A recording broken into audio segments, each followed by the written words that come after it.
tudo bem? Como é que você está?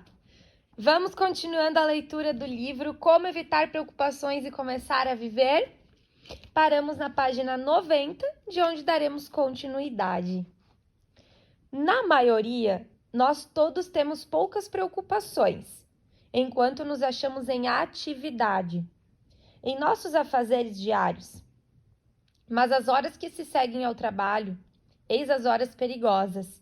Justamente quando estamos livres para desfrutar os momentos de lazer, justamente quando deveríamos ser mais felizes, é quando os demônios negros das preocupações nos assaltam.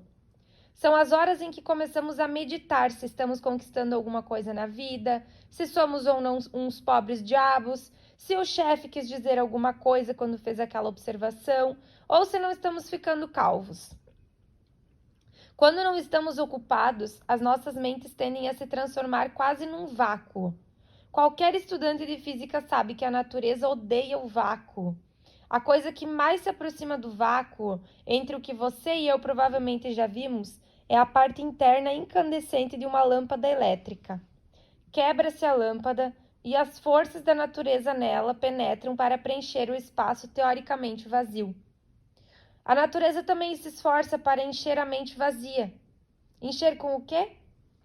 Normalmente com emoções. Por quê? Porque as emoções de preocupação, medo, ódio, inveja são dotados de vigor primitivo da energia dinâmica da selva. Essas emoções são tão violentas que tendem a expulsar de nossa mente todas as emoções e pensamentos felizes e de tranquilidade. James Mursell, professor de educação de Teachers College, Universidade de Colômbia, disse muito bem ao afirmar: é mais provável que as preocupações nos atinjam depois de termos terminado nosso trabalho cotidiano do que enquanto estivermos dedicando às nossas atividades. Nossa imaginação pode, no primeiro caso, entregar-se a toda espécie de devaneios e trazer à tona toda sorte de possibilidades ridículas, exagerando cada uma das tolices que cometemos. Nessas ocasiões, prossegue ele, a nossa mente se assemelha a um motor que funciona sem a sua carga. Um motor acelerado a toda velocidade que ameaça destruir com as suas explosões as próprias peças ou mesmo despedaçar-se. O remédio para as preocupações é dedicarmos-nos inteiramente a alguma atividade construtiva. Não é necessário que você seja um professor universitário para perceber tal verdade e colocá-la em prática. Durante a Segunda Guerra Mundial, encontrei uma dona de casa, residente em Chicago, que me afirmou haver ela mesma descoberto que o remédio para as preocupações consiste em estar inteiramente ocupado, realizando algo construtivo. Encontrei essa senhora e o marido quando viajava de Nova York para minha fazenda em Missouri. Esse casal me disse que o filho havia se alistado nas Forças Armadas no dia seguinte ao ataque do Pearl Harbor. A senhora me contou que quase arruinara a sua saúde de tanto se preocupar com o destino do seu único filho. Onde estava ele? Encontrava-se salvo? Seria ferido? Morto? Quando lhe perguntei como é que conseguiria superar as preocupações, respondeu-me: mantinha-me sempre ocupada com alguma coisa. Disse-me que, a princípio, despedira a empregada e procurava fazer sozinha todo o trabalho de casa, para distrair-se. Mas isso não a ajudou muito. A questão era que eu podia fazer todo o serviço doméstico quase automaticamente, sem usar o cérebro, de maneira que continuava a preocupar-me. Enquanto fazia as camas e lavava os pratos, percebia que necessitava de outra espécie de trabalho, que me mantivesse ocupada, tanto mental quanto fisicamente, durante todas as horas do dia. Assim é que me empreguei como vendedora de uma grande magazine. Isso deu resultado. Vi-me imediatamente em meio a um redemoinho de atividades. Exames de fregueses por todos os lados, fazendo perguntas a respeito de preços, tamanhos, cores. Não dispunha de um segundo para pensar, a não ser em meus deveres imediatos, e, quando anoitecia, era-me impossível pensar em mais nada exceto liberar os meus pés que doíam terrivelmente dos sapatos. Logo que terminava o jantar, caía na cama e dormia instantaneamente. Não tinha tempo para pensar, nem energia para me preocupar. Aí a Diane, como terapeuta, nessa hora enlouquece, né? Gente, isso é fuga! Fuga total! Que horror! Essa senhora descobriu por si mesma o que John Cowper Powys queria dizer quando, em seu livro The Art of Forgetting the Amplest... Ai, gente, não sei, deixa eu ler a tradução. Deixa eu ler o que ele falou, porque eu não tenho a tradução aqui. Certa segurança conformadora, certa e profunda paz, uma espécie de feliz insensibilidade, acalmam os nervos do indivíduo humano, quando esse se encontra absorvido na execução da tarefa que lhe compete. Continuo achando que é fuga, mas tudo bem. E isso é uma bênção dos céus. Osa Johnson, uma das mais famosas exploradoras do mundo, disse-me como foi que conseguiu livrar-se das preocupações e dos sofrimentos. Talvez você já tenha lido a história da sua vida. Chama-se I Married Adventure. Se alguma mulher já se casou com a aventura, essa mulher foi ela. Martin Johnson casou-se com Osa quando ela contava apenas 16 anos de idade, tirando-a do Kansas para lançá-la nos caminhos selvagens das florestas de Bomel. Durante um quarto de século, esse casal de Kansas viajou pelo mundo inteiro, fazendo fitas cinematográficas da vida selvagem, que já se vai extinguindo da Ásia e da África. De volta aos Estados Unidos, anos mais tarde, tiveram ambos uma viagem pelo país, fazendo conferências e exibindo seus famosos filmes. Certo dia, tomaram um avião em Denver com destino à costa. O avião caiu sobre uma montanha. Martin Johnson morreu instantaneamente. Os médicos afirmaram que Osa jamais se levantaria da cama, mas eles não conheciam Osa Johnson. 3 meses depois, ela estava numa cadeira de rodas, dando conferências diante de um grande público. Realizou, com efeito, mais de 100 palestras durante aquela estação do ano. Tudo isso numa cadeira de rodas. Quando lhe perguntei por que motivo fizera isso, respondeu-me: fiz tudo para não ter tempo de ficar triste nem preocupada. Osa Johnson descobrira a verdade decantada por Tennyson um século atrás. Preciso entregar-me inteiramente à atividade. Ao contrário, mergulharei no desespero. O almirante Byrd descobriu também a mesma verdade. Durante os 5 meses em que viveu só numa cabana literalmente enterrada na espessa camada de gelo que cobre o Polo Sul. Uma camada que cobre um continente desconhecido, maior do que os Estados Unidos e a Europa reunidos. O almirante Byrd passou 5 meses sozinho nessa região. Não existia nenhuma outra criatura viva, de qualquer espécie, numa extensão de centenas de milhas. O frio era tão intenso que ele podia ouvir a própria respiração congelar-se, cristalizar-se, quando o vento soprava perto dos seus ouvidos. Em seu livro Alone, o almirante Byrd conta-nos tudo o que aconteceu durante os 5 meses que passou em meio à espantosa e aterradora escuridão. Os dias eram tão escuros como as noites. Para preservar a sanidade mental, tinha de manter-me em constante atividade. À noite, diz ele, antes de apagar a lanterna, habituei-me a anotar num bloco de papel o trabalho que deveria realizar no dia seguinte. Devia designar a mim mesmo uma hora, digamos, devia designar a mim mesmo uma hora, digamos, de trabalho no túnel de saída. Meia hora para remover a neve amontoada pelo vento, 1 hora para endireitar as caixas de combustível, 1 hora para escavar uma estante para livros nas paredes do túnel onde guardava os alimentos e 2 horas para substituir a plataforma em que pisava, no meu trenó de tração humana. Era maravilhoso poder distribuir o tempo dessa maneira. Isso me deu extraordinária impressão de comando sobre mim mesmo. E acrescenta, sem tal coisa ou um equivalente, os dias não teriam nenhum objetivo, e sem objetivo terminariam como tais dias sempre terminam, em desintegração. Observe de novo a parte final. Sem objetivo, os dias terminariam como tais dias sempre terminam, em desintegração. Se você e eu estivermos preocupados, lembremos-nos de que podemos fazer uso, como remédio, dessa coisa boa e antiga que se chama trabalho.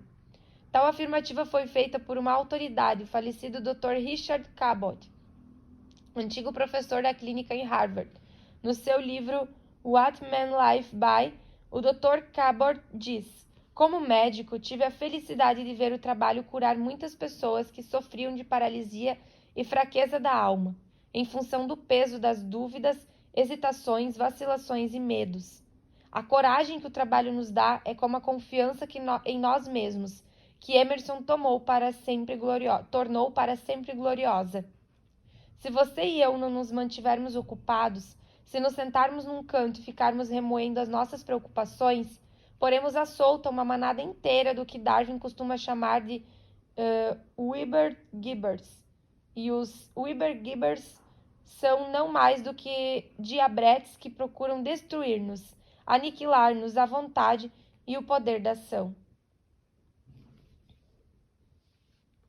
Conheci um homem de negócios em Nova York que combatia os Weber-Gibbers, entregando-os a tantas ocupações que não dispunha de tempo para aborrecimentos e preocupações. Chama-se Tremper Longman. Era estudante de um dos meus cursos de educação para adultos, e a sua palestra sobre como acabar com as preocupações foi tão interessante, tão impressionante, que o convidei para cear em minha companhia depois da aula. Ficamos juntos num restaurante até bem depois da meia-noite, conversando sobre as suas experiências. Eis o que ele me contou. 18 anos atrás, eu estava tão preocupado que comecei a ter insônia. Sentia-me tenso, irritadiço, tomado do profundo nervosismo. Compreendia que caminhava para um colapso nervoso. Tinha motivo para estar preocupado. Era tesoureiro da Crown Fruit and Extract Company. Tínhamos $500 mil empregados em morangos em lata. Havia 20 anos, vínhamos vendendo esses morangos enlatados a fabricantes de sorvete. Subitamente, as nossas vendas pararam, pois as grandes firmas produtoras de sorvete, como por exemplo a Borden e a National Dairy, estavam aumentando com grande rapidez a sua produção e economizando tempo e dinheiro adquirindo os morangos em barris. Ficáramos não apenas com $500 mil empatados em morangos que não poderíamos vender, mas também tínhamos um contrato que nos obrigava a adquirir mais $1 milhão de morangos nos 12 meses subsequentes. Já havíamos tomado emprestado de vários bancos um total de $350 mil. Não podíamos, de modo algum, pagar nem renovar esses empréstimos. Não era de admirar que eu estivesse preocupado. Segui às pressas para Watsonville, Califórnia, ficava a nossa fábrica, e procurei persuadir o nosso presidente de que as condições haviam mudado e que agora nos encontrávamos às portas da ruína. Ele não quis acreditar. Pôs a culpa de tudo o que estava acontecendo no nosso escritório de Nova York, que, na sua opinião, não sabia como dirigir as vendas. Após dia de insistências, consegui finalmente persuadi-lo a que parasse o enlatamento de mais morangos e vendesse os nossos suprimentos recentes ao mercado de frutas frescas de São Francisco. Tal medida quase resolveu os nossos problemas. Eu já deveria ter condições de deixar as preocupações de lado, mas não conseguia fazer isso. A preocupação é um hábito e eu já o adquirira. Ao voltar para Nova York, comecei a preocupar-me com tudo. as cerejas que estávamos comprando na Itália, os abacaxis que estávamos comprando no Havaí e assim por diante. Senti-me tenso, agitado e não podia dormir.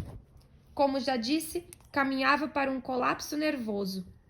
Desesperado, adotei um meio de vida que me curou da insônia e me livrou das preocupações. Pus-me em grande atividade. Vi-me logo tão ocupado, com problemas que exigiam toda a minha capacidade de raciocínio, que não tinha mais tempo para preocupações. Trabalhava antes 7 horas por dia. Agora, trabalhava 15, 16 horas diárias. Ia todas as manhãs para o escritório às 8 horas e ficava lá todos os dias até quase meia-noite. Assumi novas obrigações, novas responsabilidades. Quando voltava para casa à meia-noite, estava tão exausto que, ao atirar-me sobre a cama, caía no sono em poucos segundos. Mantive esse programa durante 3 meses. Já tinha, então, me livrado do hábito da preocupação, de modo que voltei aos dias de trabalho normal, das 7 às 8 horas. De 7 a 8 horas. Isso aconteceu há 18 anos. Desde essa época, não tive mais insônia nem preocupações. George Bernard Shaw tinha razão. Resumiu tudo isso ao dizer: o segredo de se sentir infeliz é ter tempo para se preocupar com o fato de ser ou não ser feliz. De modo que você não deve se preocupar com isso. Com uma cuspidela para umedecer as mãos, entregue-se ao trabalho. O seu sangue começará a circular, o cérebro a funcionar, e logo todo esse movimento positivo de vida em seu corpo expulsará as preocupações que você tiver em mente. Mexa-se, ponha-se em ação. Eis aí o remédio mais barato que existe sobre a terra, e um dos melhores. Para acabar com o hábito da preocupação, eis o princípio 1. Mantenha-se sempre ocupado. A pessoa preocupada deve entregar-se à ação, do contrário, mergulhará no desespero. Gente, aqui eu quero fazer um parênteses. Eu sempre falo quando trago palestra ou, enfim, qualquer evento que a gente faz e qualquer atendimento, inclusive, eu sempre digo para as pessoas, né? Não traga as verdades dos outros como verdades absolutas para a tua vida. Então, são filtros necessários e eu faço muito isso, inclusive, quando eu tô lendo livros. Porque existem pensamentos e formas de vida de alguns autores que não vão casar com a nossa rotina, com as nossas questões, com as nossas dores, às vezes, né?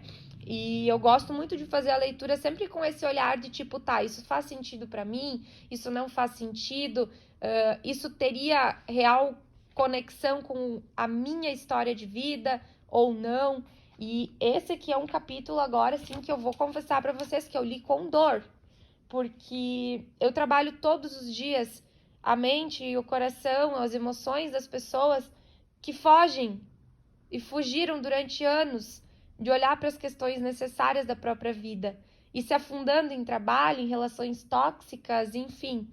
E que chega um momento que a conta vem, né? Essas pessoas aqui talvez tiveram um resultado positivo através de se entregar ao trabalho, ok, que bom, funcionou para elas, mas não é assim para todo mundo. Então talvez tenhamos pessoas aqui na live que vai funcionar essa fórmula, mas para mim, Diane, por exemplo, e talvez outras pessoas que estão aqui, vai ser só uma fuga temporária, porque as emoções vão vir à tona em algum momento.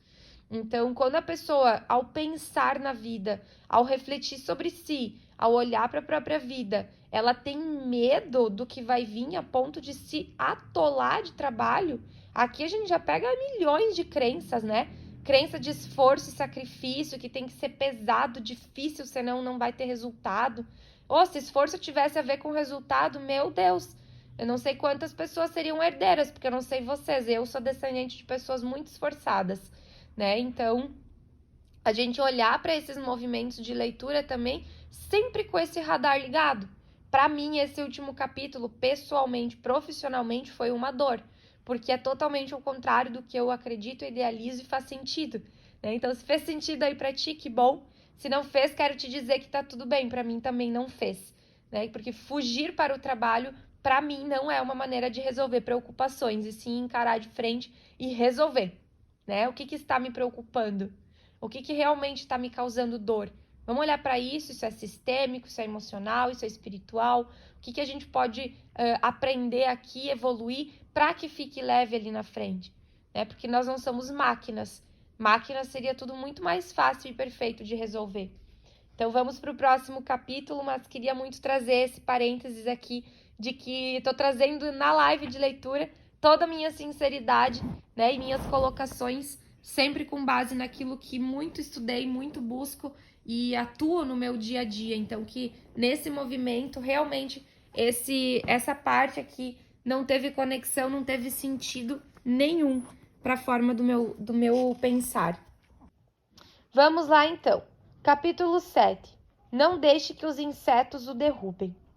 Eis aqui uma história dramática, da qual provavelmente me lembrarei enquanto viver.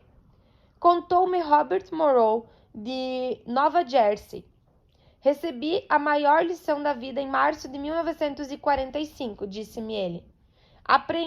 Aprendia sob 276 pés de água de profundidade, ao largo das costas da Indochina. Eu era um dos 88 homens a bordo do submarino BSS-318. Descobríramos, por meio de radar, que um pequeno comboio japonês navegava em nossa direção. Ao aproximar-se a madrugada, submergimos para o ataque. Vi, através do periscópio, um destroyer de escolta, um navio-tanque e um lança-minas japonês. Disparamos 3 torpedos contra o destroyer, mas erramos o alvo. Alguma coisa não funcionou direito no mecanismo dos torpedos.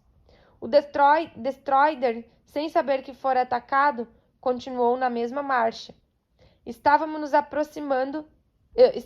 aprontando para atacar o último navio, o lança-minas, quando subitamente ele descreveu um círculo e veio em nossa direção. Um aeroplano japonês nos havia localizado a uma profundidade de 60 pés e radiografado a nossa posição para o lança-minas. Descemos a 150 pés para evitar que o inimigo nos descobrisse e se aparelhasse para uma carga de profundidade. Colocamos ferrolhos extras nas comportas e, a fim de tornar o nosso submarino absolutamente silencioso, paramos as hélices, o sistema de refrigeração e o aparelho elétrico. 3 minutos mais tarde, o céu veio abaixo. 6 cargas de profundidade explodiram em torno do nosso barco, impelindo-nos para o fundo do mar, a 276 pés de profundidade. Estávamos horrorizados. Um ataque a menos de 1000 pés de água é perigoso. A menos de 500 pés é quase sempre fatal. E estávamos sendo atacados a pouco mais da metade de 500 pés de água, com água pelos joelhos, por assim dizer, quanto à segurança. Durante 15 horas, o lança-minas japonês continuou atirando cargas de profundidade. Se uma carga de profundidade explodir num raio de 16 pés no submarino, o choque abrirá um rombo em seu casco. Dezenas dessas cargas de profundidade explodiram a 50 pés de onde estávamos. Recebemos ordem de segurar, ficarmos quietos e calmos em nossos leitos. Eu estava tão horrorizado que mal podia respirar. Isso é a morte, repetia de momento a momento a mim mesmo. Isso é a morte, é a morte. Com os ventiladores e os sistemas de refrigeração parados, a temperatura dentro do submarino era de mais de 100 graus Fahrenheit. Mas eu estava tão gelado de medo que vesti um suéter e uma blusa forrada de peles. E ainda continuava tremendo de frio. Batia-me os dentes, escorria-me pelo corpo um suor frio e pegajoso. O ataque durou 15 horas. Depois cessou subitamente. Ao que parecia, o lança-minas japonês esgotara o suprimento de cargas de profundidade e foram embora. Aquelas 15 horas de ataque pareceram 15 milhões de anos. Toda a minha vida me passou pela memória. Lembrei-me de todos os erros que cometera, todas as pequenas coisas absurdas com as quais me preocupava. Antes de alistar-me na marinha, trabalhava num banco. Preocupava-me com as longas horas de trabalho, o pequeno salário que recebia, as escassas possibilidades de melhoria. Preocupava-me porque não podia comprar uma casa para viver, porque não podia comprar um carro novo, nem podia comprar belas roupas para minha mulher. Como odiava o meu antigo chefe, e que vivia sempre a resmungar e nos censurar. Lembrei-me de que costumava ir para casa à noite amargurado e exausto, e de que sempre discutia com a minha mulher por motivos fúteis. Vinha preocupado com uma cicatriz que tinha na testa, um corte horrível sofrido num acidente de automóvel. Como todas essas preocupações pareciam sérias anos atrás, mas como pareciam absurdas naquele momento, em que grandes cargas de profundidade ameaçavam me enviar para o outro mundo. Prometi a mim mesmo que, se tornasse a ver o sol e as estrelas, jamais, jamais me preocuparia novamente com coisa alguma. Jamais, jamais, jamais. Aprendi mais sobre a arte de viver naquelas 15 horas terríveis dentro daquele submarino do que nos livros em que estudara durante os 4 anos na Universidade de Syracuse. Enfrentamos frequentemente com coragem os maiores desastres e depois deixamos que ninharias, uma dorzinha de pescoço, nos dominem. Samuel Pepys, por exemplo, em seu diário conta-nos que viu Sir Harry Vane ser decapitado em Londres. Ao subir ao cadafalso, Sir Harry não pediu ao carrasco que lhe poupasse a vida, mas apenas que não lhe atingisse com o cutelo uma espinha inflamada que tinha no pescoço. O almirante Byrd também descobriu outra coisa. Em meio ao frio e à escuridão terríveis das noites polares, que os seus homens faziam mais barulho em torno das dorzinhas de pescoço do que de coisas sérias. Suportavam, sem nenhuma queixa, os perigos, as dificuldades e o frio, que era muitas vezes de 80 graus abaixo de zero. Nossa! Mas, diz o almirante Byrd, conheci companheiros de cabanas que deixavam de se falar porque um suspeitava de que o outro queria ocupar, com o seu leito, algumas polegadas do espaço em que ele estava destinado. E conheci um outro que não conseguia comer, a não ser que arranjasse um lugar distante de um companheiro que mastigava solenemente 28 vezes os alimentos antes de engolir. Num acampamento polar, coisas insignificantes como essas têm o poder de levar mesmo homens disciplinados até quase as portas da loucura. E o almirante Byrd poderia ter acrescentado ainda que as coisas insignificantes levam muita gente casada até os limites da insanidade e causam metade dos sofrimentos do mundo. Pelo menos é o que as autoridades dizem. O juiz Joseph Sabat, de Chicago, declarou, por exemplo, depois de servir de árbitro em mais de 40.000 casamentos infelizes. No fundo, a maior parte das desavenças conjugais é causada por motivos fúteis. Frank Hogan, promotor público distrital do condado de Nova York, diz: a metade dos casos que vão parar em nossas cortes criminais tem origens em coisas insignificantes. Fanfarronices de bar, disputas domésticas, observações ofensivas, palavras humilhantes, gestos grosseiros. Eis aí as pequenas coisas que levam à agressão e ao crime. Pouquíssimos entre nós são vítimas das grandes danos e crueldades. São os pequenos golpes em nosso amor próprio, as indignidades, os ligeiros abalos em nossa vaidade que causam a metade dos sofrimentos do mundo. Quando Eleanor Rosenfeld era recém-casada, preocupava-se durante dias se uma nova cozinheira servia um jantar que não lhe parecia bom. Mas se isso acontecesse agora, diz a senhora Rosenfeld, eu daria de ombros e não pensaria mais no assunto. Excelente. Isso se chama agir emocionalmente como adulto. Mesmo Catarina, a Grande, que era uma autocrata absoluta, costumava rir quando o cozinheiro estragava um jantar. A senhora Carnegie e eu jantamos na casa de um amigo, em Chicago. Ao cortar a carne, esse amigo fez qualquer coisa errada. Eu não notei nada, mas mesmo que tivesse notado, não me importaria. A sua esposa, porém, viu e lançou-se contra o marido mesmo em nossa presença. John, vociferou ela, veja o que você está fazendo. Será que você jamais aprenderá a se servir como se deve? Depois voltou-se para nós. Ele está sempre cometendo erros, não procura nunca se emendar. É possível que o meu amigo não procurasse aprender a usar uma faca, mas não há dúvida de que eu o admirei por ter procurado viver com aquela mulher durante 20 anos. Eu teria preferido, francamente, comer 2 salsichas com mostarda num ambiente tranquilo, a jantar marrenco de Pequim e filés de peixes, ouvindo tais censuras. Marreco de Pequim e filés de peixes, ouvindo tais censuras. E aí paramos hoje na página 102, onde continuaremos na próxima leitura. Até já!